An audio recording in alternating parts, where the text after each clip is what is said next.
What is a hero? To the citizens of Japan, there was no one more synonymous with the word than their symbol of peace. All Might. The big numero uno. With a smile on his face, he could save anyone and win any fight, no matter what. Or so it seemed.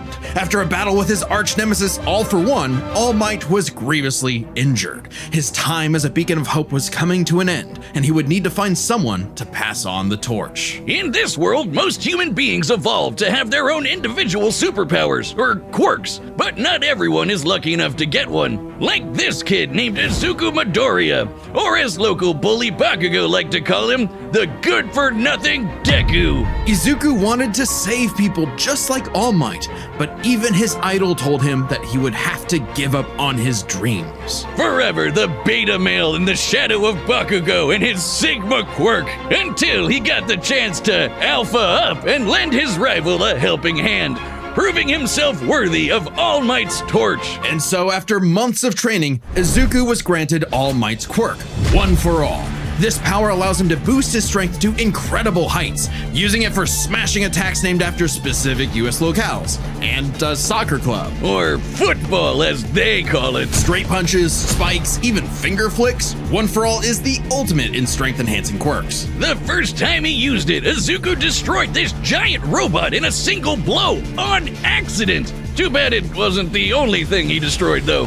Damn, that looks like it hurts. One For All's power was so great that the recoil would shatter Izuku's limbs when he used it. In the hands of an improper vessel, One For All could cause their body to explode, so Izuku would need to continuously train to master it at his Hero Academia.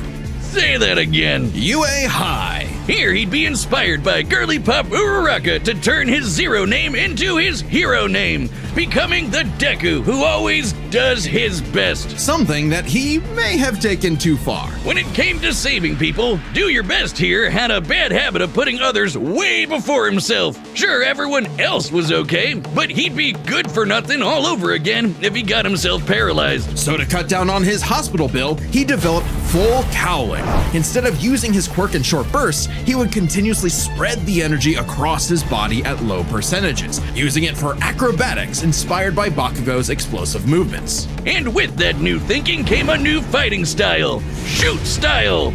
To use a stronger limb that'd be less likely to break, Deku took a page from Nerd Emoji Ida's book and switched to focusing on kicks to pack in more of a punch. Yeah! And that power would be needed. After a climactic battle with All For One, All Might would be forced into retirement, just a few months into Deku's training.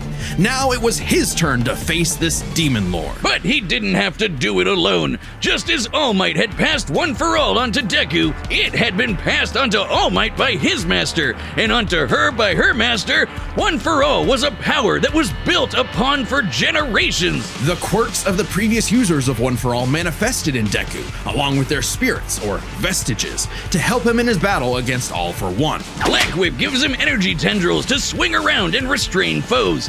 They can also brace his arms and manually control his muscles if he can't move. Float allows him to soar high into the sky. By combining it with controlled blasts of pressurized air, he can effectively fly. Danger Sense detects incoming threats and unease, letting Deku react in advance, though it's mostly like an alarm bell and doesn't tell him specifics like location or number of threats. Familiar? Didn't we talk about all this stuff last week? What do you mean? We didn't talk about Deku last week. I'm just getting a weird sense of deja vu. Maybe I'm just tired from all the spider nightmares keeping me up. Okay, you can go ahead and take a nap. A nice little nap. We'll have the full episode of Spider-Man vs. Deku next time. Just if you wake up and you see a strange device next to your head, don't worry about it. Is that what that robotic spider that pokes me in the forehead?